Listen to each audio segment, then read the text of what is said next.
The DOGE team has found a treasure trove of programs at federal agencies that can be cut to save tens of millions of taxpayer dollars, including those at the Pentagon, which were so stunning. Chief Defense Department spokesperson Sean Parnell made a social media post about it.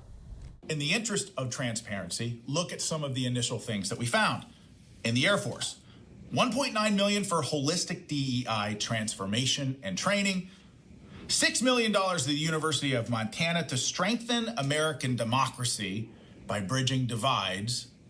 At the Defense Human Resources Activity, $3.5 million for support to DEI groups. And how about this one? $1.6 million to the University of Florida to study social and institutional detriments of vulnerability and resilience to climate hazards in African Sahel. You see, folks, this stuff is not a core function of our military. This is not what we do. This is a distraction. And joining us now to discuss is President of the National Taxpayers Union, Pete Sepp. Good morning to you, Pete. What we just heard right there, that's the initial findings. The Government Accountability Office, the GAO, has put several areas of the Pentagon spending on its high-risk list for waste, fraud, and abuse. Tell us more about this list and what it entails.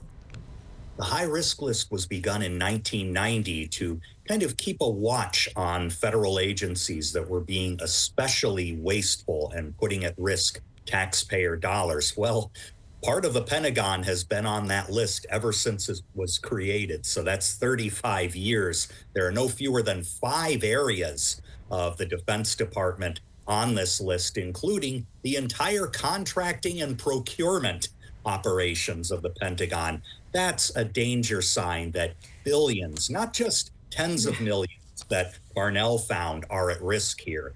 The Pentagon has failed an audit of its finances 7 years running. Prior to then, they didn't even try because they couldn't even get financial statements together to look at. So it's never passed an audit. What does Congress need to do to ensure there's a set of checks and balances? Why aren't there any consequences? Well, the first thing is you don't put sharp objects in a baby's crib. That's what we're doing by giving the Pentagon more and more money each year. Congress is about to vote them a bigger budget in the so-called continuing resolution for this fiscal year. Stop doing that. That's the first thing.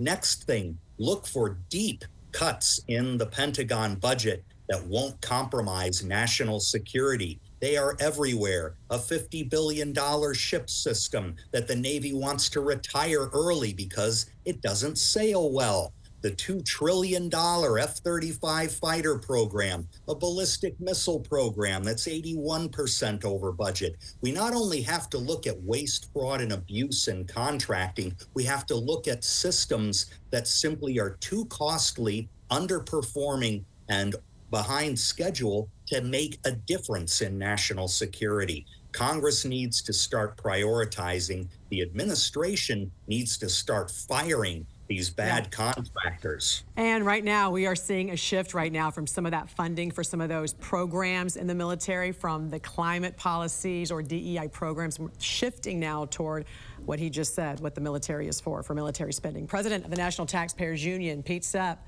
thanks for joining us this morning. Hope you have a great day. My pleasure. Take care.